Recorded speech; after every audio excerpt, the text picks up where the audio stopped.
안녕하세요. 어, 방학 잘 보내셨나요? 어, 2학기 때부터는 이제 제가 온라인 형식으로 영상을 보내드릴 거예요. 그러면은 이제 온라인으로 영상 시청 후에 이제 학습지를 드리면 그 학습지를 작성할 건데, 어, 1학기 때는 제가 직접 수업을 보면서 참여하기도 했고, 어, 뭐 직접 어떻게 하고 있는지 볼 수 있으니까 대충 어느 정도 되는지 평가를 할 수가 있었는데, 이제 2학기 때부터는 그렇게 할 수 없다 보니까 학습지에 쪽지 시험을 낼 거예요. 그러면은 그 쪽지 시험을 본 점수가 그 태도 점수에 반영될 수 있어요. 앞으로 이제 매 시간마다 학습지 드릴 거고 그거 열심히 작성해 주세요. 그리고 마지막으로 2학기 때 어떤 거를 중점적으로 교육하냐면은, 1학기 때는 이제 뭐 항공기 종류나 뭐 제작사 이런 좀 잡다한 지식들을 배웠잖아요. 근데 이제 2학기 때부터는 직접적인 조종 방법을 배우게 될 거예요. 어, 오늘은 일단은 1일차니까 간단하게 비행 용어, 기본이 되는 비행 용어 교육을 할게요.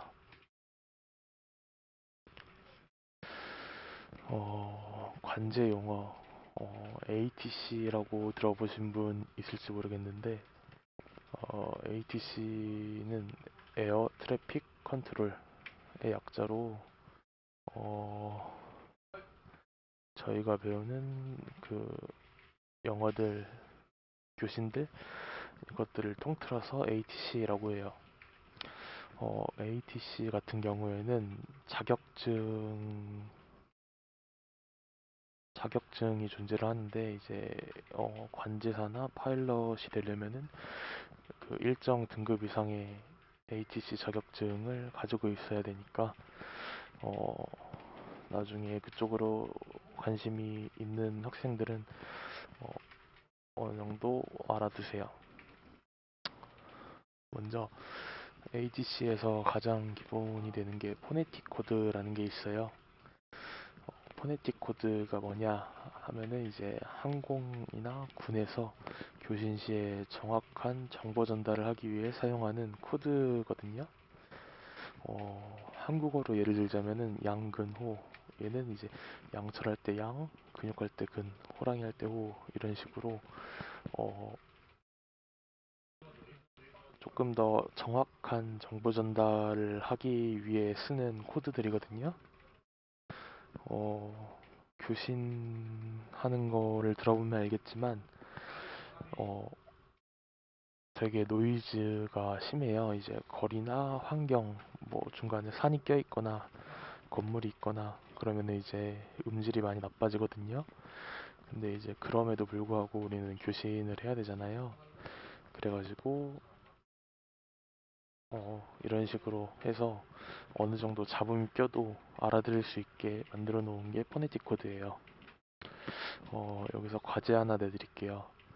본인의 이름의 약자를 포네틱 코드로 쓰는 건데, 뒤에 장에 보면 이제 포네틱 코드 표가 있어요. 그거 보시고 본인 이름 약자를, 저 같은 경우에는 YGH거든요. 그러면 이제 걔가 양키, 골프, 호텔, 이런 식으로 학습지에 적어주시면 돼요. 네. 지금 보는 게 그 포네틱 코드 표거든요. A는 알파, B는 브라보, C는 찰리, 이런 식으로 쭉 가는데, 나중에 이거 포네틱 코드를 받아쓰기 형식으로 테스트할 수도 있으니까 어느 정도 알아두시면 좋아요. 그리고 특히 남학생들 중에서 나중에 군대에서 포병이나 그런 데를 가게 되면은 이거 쓰게 되거든요. 어, 그러니까 이것도 어느 정도 알아두는 게 좋아요. 어, 여기까지가 알파벳 으로 된 포네틱 코드고 여기 뒤에 있는 게 숫자로 된 포네틱 코드거든요. 다른 숫자들은 다 똑같아요. 그냥 영어로 똑같이. 근데 다른 게 3이랑 9예요. 3 같은 경우에는 트리거든요. 3가 아니라 그 나무 발음 트리로 발음해 주시면 되고 9 같은 경우에는 나이너로 발음해 주시면 돼요. 자, 방금 전에 포네틱 코드 배웠죠? 포네틱 코드 다음에 배울 게 이제 스쿼 코드란 거예요. 스쿼 코드가 뭐냐면은 항공기의 상태를 나타내는 코드로 트랜스폰더라는 게 있어요. 비행기에 트랜스폰더라는 곳에 트랜스폰더라는 이렇게 생긴 거, 이게 트랜스폰더거든요. 여기에 이렇게 네 자리 숫자가 있죠. 여기에 각 상황에 맞는 코드를 입력하면 이제 그 코드를 관제소에서 보고 항공기의 상태를 알 수가 있는 거예요. 예를 들어서 대표적인 게 이 코드들이거든요. 7500, 75000, 얘는 이제 항공기 하이제킹이거든요. 하이제킹이 뭐냐면은 납치가 되는 거예요. 대표적인 게 9.11 테러 같은 거죠. 그럴 때 이제 파일럿들이 여기에 있는 다이얼이 있죠. 위에 큰 거가 있고 아래 작은 게 있어요. 위에 큰 거는 앞에 있는 두 자릿수 정하는 거고 여기 아래 있는 작은 다이얼은 뒤에 두 자릿수 정하는 다이얼이에요. 이거 돌려가지고 이 숫자들 입력해서 각 상황을 관제소에 알리는 역할이에요. 아, 그리고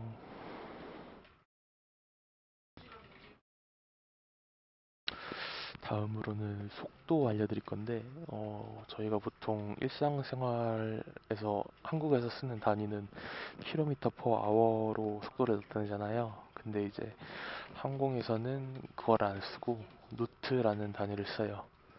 노트라는 단위랑 일정 속도가 이상이 넘어가면 이제 마하라는 단위를 쓰는데 1노트는 약 1.852km per hour거든요. 어, 여기 보면 최대 순항 속도가 330노트라고 나와 있어요. 순항 속도가 뭐냐면은 어, 비행기가 이륙을 한 다음에 특정 고도에 진입하게 되면 이제 거기서부터는 수평으로 쭉 목적지까지 가는 고도거든요. 그 고도에서 낼 수 있는 최대 속도를 말해요. 얘는 737 보잉 737 기준으로 330노트.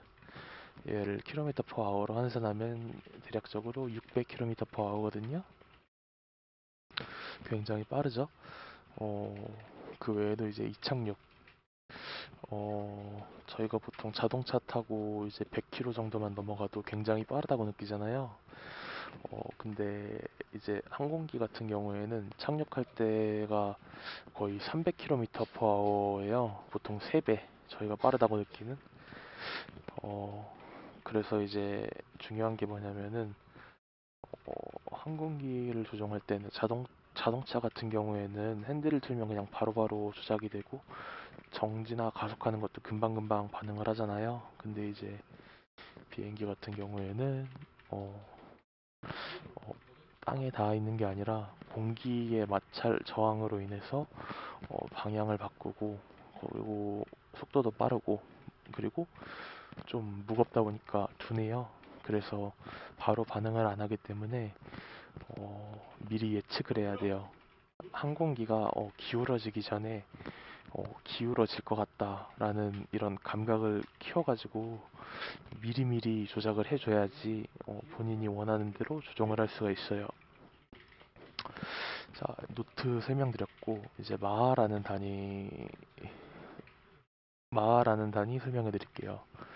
마하, 마크 포인트라고도 하는데 어, 원래 음속은 마하가 맞아요. 근데 이제 우리가 보통 타는 여객기 같은 경우에는 음속으로 순항을 하는 게 아니라 아음속으로 순항을 해요. 음속에 가까운 속도로. 어, 이제 음속을 표현하는 구간에 들어가게 되면은 노트를 마하로 바꿔서 말을 해요. 예를 들어서 330노트 같은 경우에는 마크 포인트 049er. 여기 보면 이제 0점 소수점이 들어가죠. 원래 마로 표현을 하게 되면은 1부터가 있겠죠? 근데 이제 아음속이니까 0점 이런 식으로 나타내지는 거예요. 그 다음은 고도 알아볼 건데, 고도 같은 경우에도 우리가 일상생활에서는 미터나 센티미터 이렇게 쓰잖아요. 근데 이제 항공기에서는 주로 피트를 써요. 주로 피트를 쓰는데 1000피트가 340m거든요.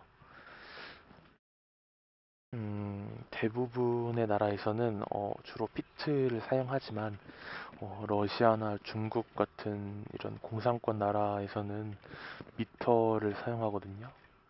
근데 뭐 대부분의 나라에서는 피트를 사용하니까 저희도 피트를 사용하는 걸로 할게요. 그리고 그 다음에 있는 게 플라이트 레벨이란 게 있어요. 플라이트 레벨 280, 얘 같은 경우에는 28,000피트를 말하는 거거든요. 여기 보면 앞에 숫자가 똑같죠, 세 자리가. 말 그대로 여기 그냥 뒤에 두 자리만 지운 거라고 보시면 돼요. 일정 고도 이상 올라가게 되면은 이제 숫자가 너무 이렇게 길어지잖아요. 길어지게 되면은 이제 교신할 때 좀 알아듣기도 힘들고 그걸 다 말하는데 시간도 좀 오래 걸리고 그러다 보니까 편하게 말하기 위해서 이렇게 플라이트 레벨 280라는 식으로 고도를 표현해요. 여담으로 여기 위에서 말한 플라이트 레벨 280 있잖아요. 280는 김포에서 제주도 비행할 때 사용하는 순항고도예요.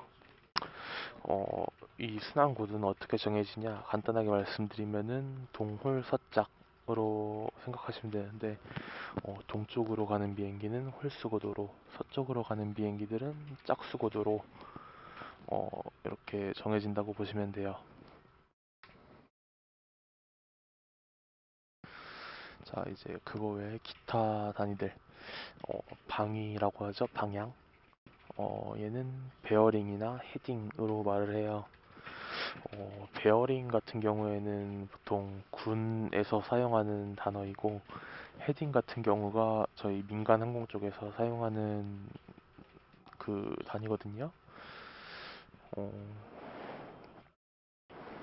여기서 추가적으로 말씀드리자면은 어, 활주로 중에 33 레프트라는 활주로가 있어요. 33 레프트는 330도 방향으로 난 활주로 중에 왼쪽에 있는 활주로를 말하는 건데 여기도 앞에 숫자가 똑같죠. 여기도 그냥 뒤에 1의 자릿수는 지워버리고 앞에 100이랑 10의 자릿수만 살려가지고 쓰는 건데 그러면 이제 활주로 방향을 알았잖아요. 근데 여기 L은 뭐냐?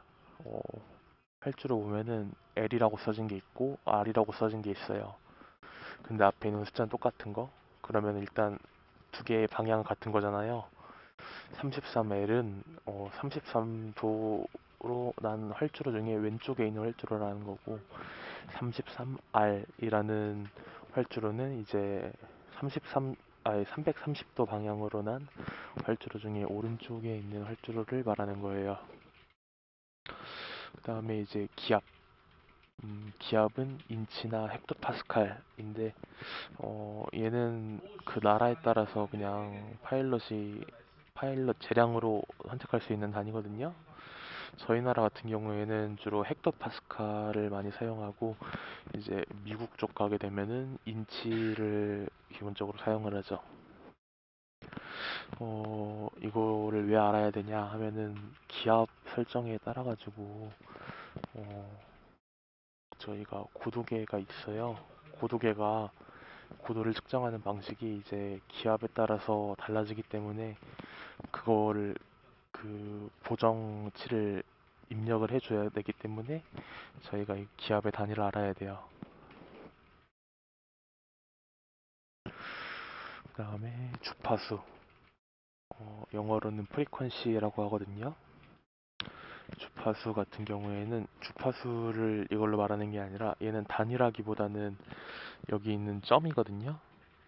이 점을 어, 대부분의 나라에서는 데시멀이라고 하는데 미국 같은 경우에만 국제 표준에 안 맞게 포인트라는 거를 자국 내에서만 사용을 해요. 미국 출신 조종사들이. 얘 같은 경우에는 118 decimal to 5 이게 주파수이고 왜 미국만 이렇게 사용을 하냐 하면은 뭔가 자기네들이 본인이 원어민이잖아요. 영어를 만든 그쪽 원어민이다 보니까 그런 뭔가 자부심 같은 것 때문에 미국에 가게 되면은 다른 나라 비원어민 국가 조종사들이 많이 힘들어하는 이유가 본인들만의 단어를 사용하고 저희가 보통 대화 그 관제를 하게 되면은 그냥 딱 필요한 말들만 딱딱딱 깔끔하게 정확하게 전달하는 게 대부분인데 미국 쪽에 가게 되면은 그거보다는 대화 형식이에요. 정보 전달보다는 대화 형식으로 하기 때문에 그것도 그거죠. 텃세라고 보시면 돼요. 그렇기 때문에 미국 가기 전에는 미국을 가게 되면은 그 부분이 좀 많이 힘들어요. 자, 그 다음에 거리 같은 경우에는 저희가 보통 킬로미터를 쓰잖아요. 근데 이제 항공에서는 마일이라는 단위를 주로 쓰고 가끔가다 해리라는 단위도 쓰는데 해리라고 하면은 보통 어, 배에서 배에서 많이 쓰는 단위인데 음, 항공기가 생기기 전에 배가 먼저 생겼잖아요. 그거에서 영향을 받은 건데 저희 항공업계 대부분에서 쓰는 단어가 선박 언어에서 왔다고 보시면 돼요. 이따가 나올 단어 같은 거에서도 해리나 뭐 배에서 온 부분이 많으니까 그거 참고하시면 될 것 같고 저희가 마일리지라는 말을 쓰잖아요. 여기에 있는 마일이 이 마일이에요. 그 거리에 따라서 포인트가 쌓이는 걸 마일리지라고 해요. 그리고 온도 같은 경우에는 디그리라고 해요. 자, 그 다음에 이제 호출보라는 걸 배울 건데 영어로는 콜사인이라고 하거든요.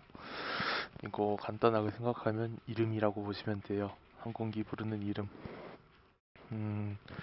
호출보가 크게 세 종류가 있어요. 하나는 HL, 하나는 항공사 이름이나 기관명, 그리고 항공기 제작사의 이름을 사용한 경우 이렇게 세 가지 정도가 있다고 보면 되는데 먼저 HL, 호텔 리마라고 하거든요. 한국 무선국에 사용되는 기본적인 호출부거든요.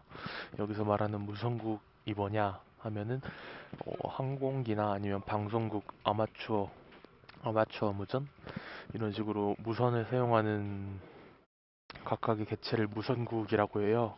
그 방송국 할 때 국이 이국이거든요. 각각의 무선국에서 기본적으로 배정받는 호출부예요. 얘 같은 경우에는 예시로 호텔 리마 1, 2, 3, 4 이렇게 쓰고, 그리고 두 번째 경우 항공사나 기관, 항공사나 기관의 이름을 사용한 호출부인데 예시로 보게 되면은 칼 1, 2, 3이잖아요. 근데 얘를 약자로 쓰기는 해요. 얘가 코리안 에어라인의 약자인데 이거를 쓸 때는 이렇게 쓰지만 직접적으로 교신해서 부를 때는 코리안 에어라고 코리안 에어 1, 2, 3 라는 식으로 호출을 해줘요. 뒤에 오는 이 숫자들은 그냥 그 날에 따라서 본인이 부여받은 고유 호출명이에요. 그러니까 자동차 번호판 같은 숫자죠. 이 앞에 있는 것도 마찬가지고, 어, 여기 뒤에 오지 1, 2, 3가 있죠. 이거를 처음 보면은 뭔지 모르겠다 싶은데, 공항에서 자세히 보신 분들은 알겠지만 얘는 아시아나 호출부호예요. 앞에 오지가 붙으면 아시아나, 칼은 대한항공, 여기 TW는 티웨이, 이런 식으로 쓰고, 얘 뒤에 오는 게 에어포스 원이잖아요. 얘 같은 경우에는 기관의 이름을 사용한 호출부호예요. 그리고 여기 나오는 에어포스 원은 주로 대통령 전용기에 붙는 콜사인이에요. 자, 마지막으로 이제 항공기 제작사가 있는데, 항공기 제작사의 이름을 사용한 호출부호는 주로 뭐 세스나 1, 2, 3, 4, 더글라스 1, 2, 3, 4 라는 식으로 이렇게 항공기 제작사의 이름이 들어간 호출부호예요. 이렇게 항공기 이름이 들어간 호출부호는 주로 경비행기나 뭐 작은 비행기들을 이렇게 사용하는 호출부호인데, 뭐 보잉이나 에어버스 같은 데에서 만든 항공기들은 다 큰 여객기잖아요. 그래서 그런 데는 이렇게 항공사나 제작사 이름을 붙이지 않고, 여기 위에 나와 있는 것처럼 항공기 제작사 이름, 아니 항공사 이름을 호출부호로 사용을 해요. 그 외에 작은 경비행기들 같은 경우에는 이렇게 HL을 쓰거나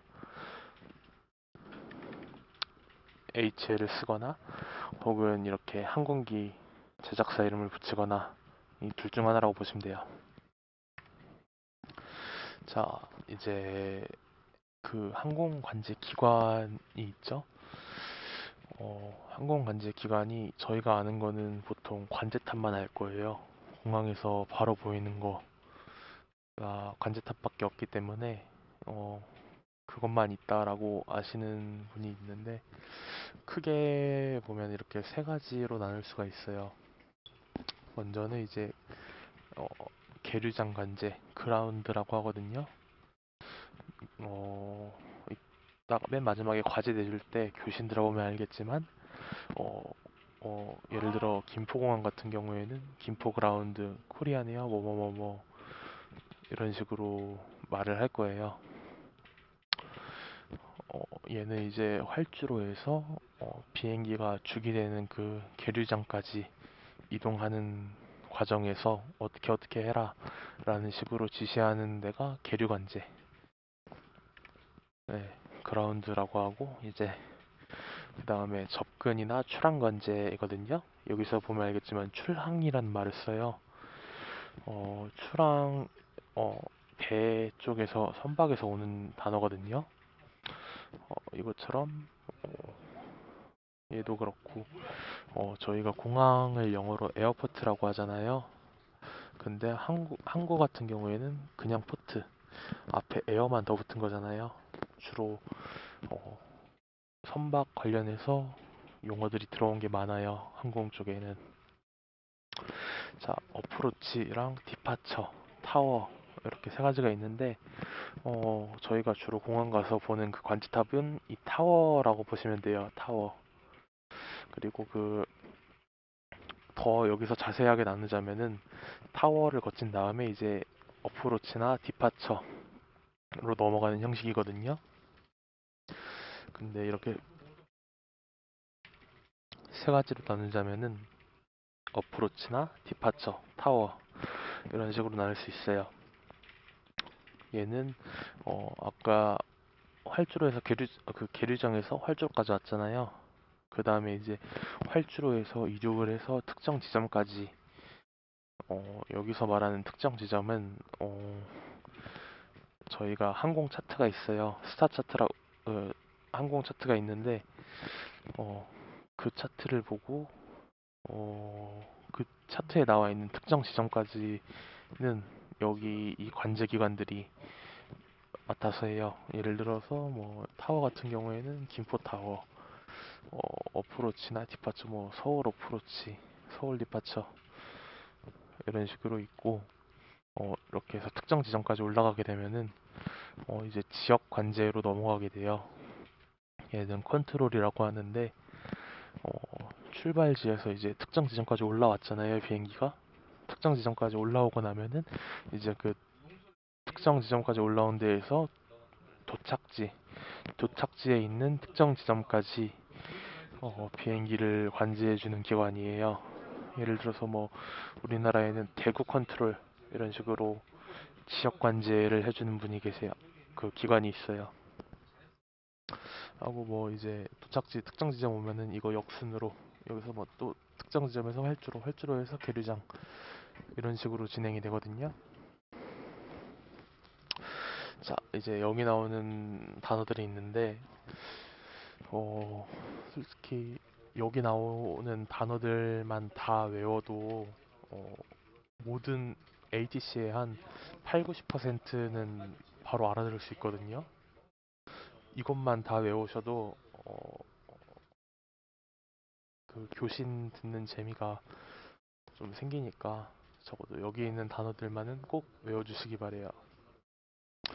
뭐 대표적으로 increase 얘는 아마 고등 영어까지 배우셨다면은 고등 영어에서 얘는 나오는 단어죠. 주로 속도를 증가하거나 속도를 감소하라 라는 식으로 지시를 할 때 increase speed, decrease speed 이런 식으로 지시를 해요. 그리고 이제 climb 같은 경우에는 고도를 상승시키거나 아니면 descent 하강해라 라는 식으로 지시를 주고 maintain이라는 단어를 좀 많이 쓰는데 maintain은 이제 유지하는 거예요. 속도나 아니면 방향 maintain speed, maintain flight level 이런 식으로 하고 이제 resume이라는 게 있어요. resume은 돌아가다 라는 뜻으로 이제 resume normal speed라고 하면은 비행기가 운행하는 속도를 조금 빠른 속도로 갔어요. 그러면 이제 관제사가 그 비행기한테 resume normal speed 일반적인 속도로 돌아가라 라는 식으로 지시를 해요. 그리고 이제 remain은 남다. 뭐 연료량이 얼마나 남았는지 아니면은 거리가 얼마나 남았는지 할 때 remain을 쓰게 되고 그리고 이제 establish라고 하면은 어, 비행 계획이나 관제할 때 이 말을 쓰게 되거든요. establish runway 33 right라고 하면은 이제 활주로 33번으로 설정하겠다. 33번으로 정하였다. 이런 식으로 쓰는데 얘를 아마 이제 네이버 사전이나 그런 데 검색해 보시면은 대부분의 항공 용어들은 정확하게 그 사전에 나온 뜻대로 해석을 하게 되려면은 뭔가 좀 이상해요. 그래서 이거는 주변에 있는 지인들, 항공 관련된 지인들한테 물어봐서 어떤 뜻이냐라고 알아보거나 아니면은 어, 사전에 나와 있는 뜻이 완전 틀린 건 아니거든요. 근데 조금 어색하거나 이해가 조금 안 되는 경우가 생겨요. 그러니까 이제 어, 실제로 진행되는 HC를 들어보세요. 맨 마지막에 말할 거지만 어, 그 ATC를 들어보고 이 단어가 무슨 뜻인지 역으로 추적해 보는 거예요. 끼워 맞추기 해가지고 그런 식으로 하면은 항공 용어를 어떻게 이해되는지 감이 오실 거예요. 저 같은 경우에는 여기에 있는 뭐 increase, decrease 뭐 이런 식의 언어를 학교 영어에서 배우기 전에 이렇게 항공 쪽에서 먼저 배웠어요. 그러다 보니까 문제가 되는 게 저 같은 경우에는 어, 어, 뜻이 다르다고 했잖아요. 조금씩. 어, 그러니까 제가 알고 있는 뜻을 답지에 써놓게 되면은 그게 뭔가 정답이 아니라고 할 수도 없고 그렇다고 이걸 또 정답이라고도 할 수 없고 라는 식으로 해서 어, 조금 그런 해프닝이 있었어요. 근데 뭐 이제 여러분들은 고등 영어까지 배웠으니까 저랑은 역순으로 배우시는 거잖아요. 네, 그래서 그렇게 큰 문제는 없으실 거예요. 하고 이제 디파처는 이제 출발을 말하는 거고, 어라이벌은 도착, 그리고 expect 얘는 예상하다인데, 관제사가 항공기한테 expect runway 33 right라고 말을 하게 되면은 뭐 착륙하거나 이륙할 때 활주로 33R 33번 활주로를 사용할 것이다 라고 33번 활주로를 쓰는 걸 예상해라 라고 말하는 거예요.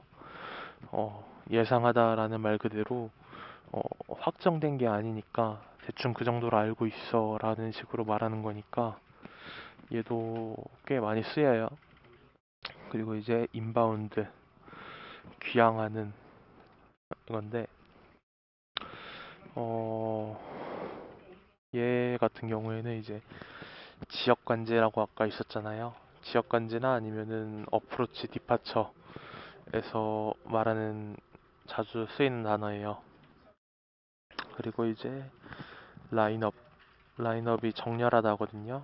얘는 언제 쓰이냐 하면은 라인업 런웨이 33 라이트라고 하면은 비행기가 33번 활주로에 들어가서 이제 그 활주로에 정렬을 하는 거예요. 그런 식으로 쓰이고 이제 without delay라는 말도 관제 많이 들어보실 건데 얘는 이 라인업이랑 연관이 있는데 라인업 런웨이 33 라이트 한 다음에 without delay라고 말하는 경우가 있어요. 이 말이 뭐냐 하면은 이제 뒤에 대기하는 항공기들이 많으니까 활주로에 정렬하자마자 그냥 바로 이륙해 버려라 지체 없이 이런 식으로 관제사들이 말하는 거고. 그리고 이제 홀드라는 게 있어요. 홀드 이거를 사전에 검색해 보면은 그냥 잡다 이런 식으로 뭐 손으로 잡다 이런 식으로 나오는데 얘는 이제 항공기 용어에서는 기다리다 대기하라 이런 식으로 쓰이거든요. 뭐 그러니까 여기 밑에 나오는데 택시라는 게 있어요. 활주로에서 계류장까지 이동하는 거를 택시라고 하는데 이렇게 뭐 택시하다가 앞에 항공기가 지나가야 되니까 잠깐 멈춰라 홀드 포지션이라고 하면은 가다가 멈추고 이런 식으로 쓰이는 용어예요. 그리고 이제 런웨이는 활주로, 택시웨이는 유도로인데 유도로가 뭐냐면은 활주로에서 여기 계류장까지 이동하는 작은 도로를 유도로라고 해요. 그리고 그 다음에 있는 게 램프. 램프는 계류장이라고 보시면 돼요. 계류장, 계류장이라고도 하고, 그리고 또 주기장이라고도 해요. 조금 쉽게 말하면은 비행기가 주기하거나 정박해 있는 곳이라고 보시면 돼요. 그 다음에 apron이라는 게 있어요. 얘는 이제 항공기가 회전하거나 아니면은 뭐 승객 화물 등을 싣는 곳인데 램프 같은 경우에는 그 저희가 비행기 타고 가다 보면은 그 공항 건물에서 그냥 바로 다리 건너가지고 항공기를 타는 경우가 있고 아니면 버스 타고 특정 지역까지 이동한 다음에 그 특정 지역에서 항공기를 타는 경우가 있잖아요. 그렇게 이제 다리 건너서 타는 경우에는 램프라고 하고 에이프론 같은 경우에는 그 버스 타고 특정 지역까지 쭉 이동하잖아요. 그 특정 지역을 에이프론이라고 해요. 자, 그 다음에 이제 토잉이란 게 있는데 토잉은 이제 계류장에서 유도로까지 항공기를 밀거나 끄는 거를 말하는데 비행기 탑승한 다음에 출발할 때 보면은 앞에 차가 붙어가지고 뒤로 쭉 밀어주잖아요. 걔를 이제 터그카라고 하는데 토잉카라고 하는데 그 차가 밀어주는 행위를 토잉이라고 해요.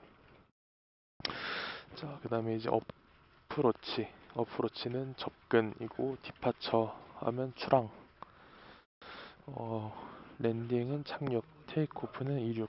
이 정도만 알면은 ATC 한 80% 이상은 다 알아들을 수 있거든요. 자, 이제 마지막 과제인데 단톡방에 이따가 그 실시간 그 교신하는 음성을 보내드릴 거예요.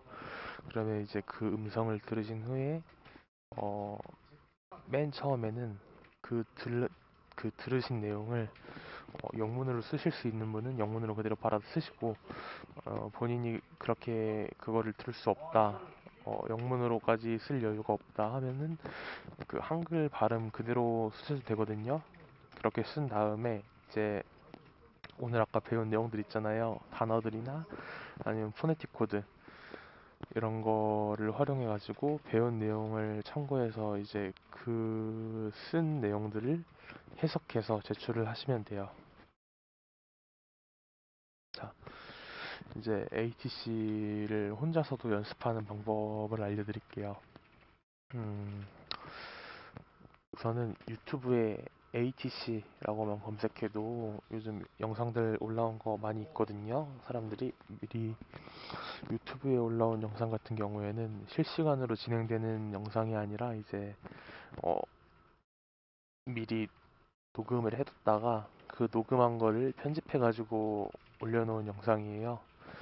그 영상 보시고 연습을 하시거나 아니면은 이제 인터넷 사이트 중에 www.liveatc.net이 있는데 여기에 들어가시게 되면은 얘는 실시간으로 진행되고 있는 교신들을 들을 수 있는 곳이에요.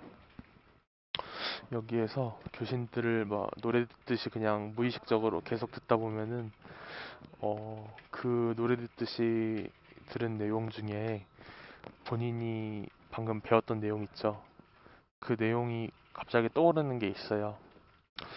그런 것들 위주로 해가지고 그 알고 있는 내용을 그 사이사이에 끼워 넣기를 해요.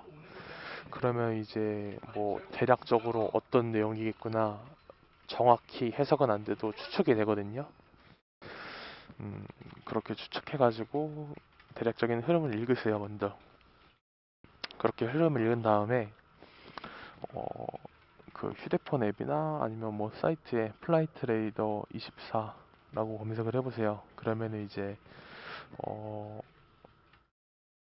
그 얘가 뭐 하는 앱이냐면은 실시간으로 그 비행기들이 어떻게 움직이고 있는지 비행기의 위치를 추적해주는 앱이에요. 여기서 어떻게 뭐 고도를 하강해라, 속도를 줄여라 이런 식으로 관제 들은 걸 해석을 해서 여기 플라이트 레이더 24에 들어와서 그 항공기가 실제로 그렇게 하강을 하고 있고 그렇게 속도를 줄이고 있고 뭐 그러고 있는지를 대조해 가면서 내가 해석한 내용이 맞는지 확인을 해보는 방법이 있고 어, 인터넷에 AIS라고 검색만 해도 나오는데 얘가 뭐냐면은 뒤에 고점 KR이 붙잖아요. 주로 정부기관에서 운영하는 사이트인데 얘는 국토교통부에서 운영하는 공식 사이트예요. AIS는 주로 그 저희 나라에 있는 공항들의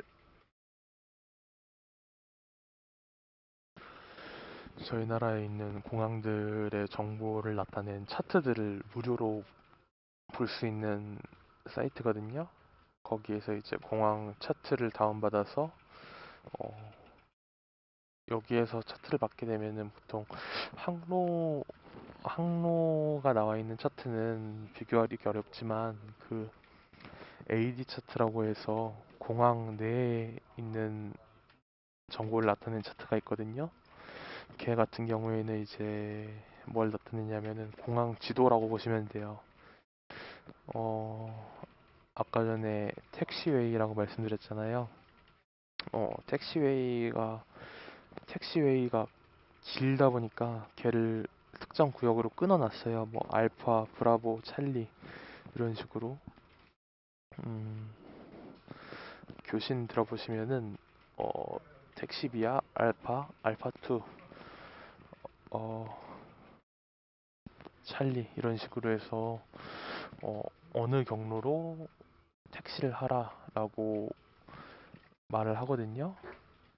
그러면 이제 이 차트에 보게 되면은 그 차트에는 알파가 어디고 알파2가 어디고 찰리가 어딘지 나와 있으니까 비행기가 어느 경로로 이동하겠구나 라고 추측을 해볼 수가 있죠. 반대로 이거 활용하면은 뭐 나중에 실제로 저 같은 경우에는 여기 사이트에서 그 차트를 다운받은 다음에 어, 공항에 가면은 이제 뭐 버스 타고 특정 지역까지 이동한다 했잖아요. 에이프런, 아까 말한 에이프런까지 버스 타고 이동하면서 그 버스가 어느 구역으로 이동하고 있겠구나라고 그 차트 보고 미리 알 수 있는 거죠. 그리고 이제 비행기도 타게 되면은 비행기가 뒤로 쭉 푸시백 받은 다음에 이제 택시웨이 따라서 어느 경로로 이동하고 있구나 이거를 어, 옆에 창밖을 보게 되면은 창밖에도 실제 그 땅 쪽에 여기가 알파다, 브라보다, 찰리다 이런 식으로 표지판이 있거든요. 그 표지판이랑 비교해 보면서 본인이 어디쯤 왔는지 대조해 보세요. 어, 그러면은 이제 차트도 어느 정도 볼 줄 알게 되고, 그리고 이제 교신도 어느 정도 이해하게 되고 할 수 있거든요. 이렇게 연습하시면 될 것 같고, 어, 하나 당부드리자면은, 어, 저도 솔직히 이거 처음 ATC를 배울 때는 한 10%, 20% 들을까 말 거예요. 이해하는 게. 이게, 교신하는 속도가 엄청 빠르고, 그리고 속도도 빠른데, 거기다 이제 음질까지 별로예요. 노이즈가 껴가지고. 그러다 보니까 이제 알아듣는 게 많이 어려워요. 근데, 이게 또 알고 보면 어렵지가 않은 게, 저희가 그냥 무전하는데 음질이 안 좋다. 근데 거기다 말까지 안 좋다. 하면은 알아듣기 어렵다고 생각을 하는데, 이제, 예, ATC 같은 경우에는 정해진 말, 정해진 범위 내에서만 교신을 해요. 그래서 그 범위나 그 흐름, 틀을 본인이 알게 된다면은, 어, 본인이 그 내용을 못 들었어도 다음에 대충 어느 내용이 나오겠구나, 이걸 미리 알 수 있거든요. 그러면 이제 그 미리 알고 있는 정보에다가 뭐 대충 들은 내용을 대입해가지고 끼워 맞추는 식으로 알아듣는 형식이거든요. 대부분의 ATC가. 이거 하면 또 좋아지는 게 아까 말을 빨리 한다 했잖아요. 영어 듣기 평가할 때 영어 듣기 평가할 때 이게 도움이 많이 돼요. 어, 영어 듣기 평가에서 남들은 아무리 빨리 말해도 남들은 빨리 말하면 못 알아듣겠지만 본인은 조금 빨리 말을 해도 어, 한 8, 90%는 다 알아듣는 게 되잖아요. 그래서 저 같은 경우에는 그 다른 영어 시험은 못해도 그 영어 듣기 평가 같은 경우에는 거의 100점을 거의 무조건 받거든요. 거기에 이게 좀 많이 도움이 된 것 같아요. 그래서 이것도 좀 하다 보면은 재미를 느끼시게 될 거예요. 처음에는 안 들리다가 이게 시간이 지남에 따라 가지고 그 알고 있는 부분이 점점점 늘어나니까 뭔가 처음 글씨를 배우는 느낌? 글씨를 아예 읽을 수 없다가 한글을 배우고 조금 조금씩 그 글을 읽고 뭐 책을 읽고 뭐 이런 식으로 새로운 눈을 뜨게 되는 거니까 이게 굉장히 흥미를 느낄 수 있는 부분이기도 해요. 자, 이렇게 오늘 차시는 다 끝났고 남은 시간 동안 이제 학습지 작성하시고 과제 하시면 될 것 같아요. 네, 수고하셨고 2차 시때 볼게요.